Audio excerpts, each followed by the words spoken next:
Hello, my name is Matthew Miner, Adjunct Clinical Professor at Boston University. And I'm Leslie Will, Gianelli Professor and Chair at Boston University. The purpose of our study was to determine the scope and appearance of the transverse skeletal discrepancies from cone beam CT coronal slices. In addition, we were seeking a better way of distinguishing crossbite problems by developing transverse norms. To explore this issue, we surveyed over 2,000 cone beam CT scans. 241 patients with class 1 posterior occlusion were included in this study, 54 with and 187 without crossbite. To obtain the data, we first identified coronal sections that were perpendicular to the functional occlusal plane and contained the middle of the first molar crowns in each arch. We found 6 measurements to be most significant and used those measurements for our analysis. 4 measurements assessed the angles between the long axes of the maxillary and mandibular molars and the occlusal plane.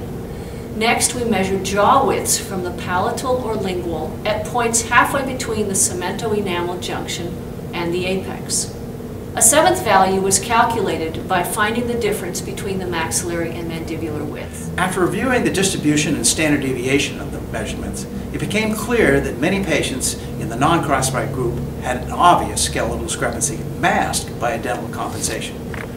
We then separated the non-crossbite group into 3 distinct groups. The control group included patients with no dental or skeletal compensation. The group had normal transverse molar relationships. The superior convergent group included patients with maxillary molars that were tipped more buccally and or mandibular molars that were tipped more lingually than the control group. The inferior convergent group included those with maxillary molars that were tipped more lingually and mandibular molars that were tipped more buccally than the control group. We came to the following conclusions. For the bilateral crossbite group, we found that the skeletal crossbite was due to a narrow maxilla and a wide mandible with normally inclined molars. For the unilateral crossbite group, on the other hand, we found out that the skeletal discrepancy was due to a wider mandible, and dental compensation only occurred on the non-crossbite side.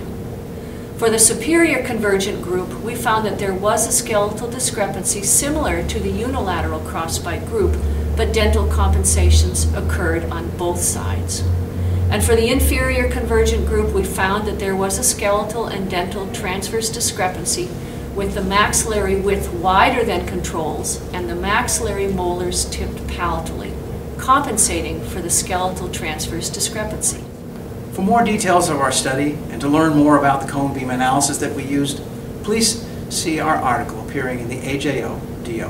Thank you.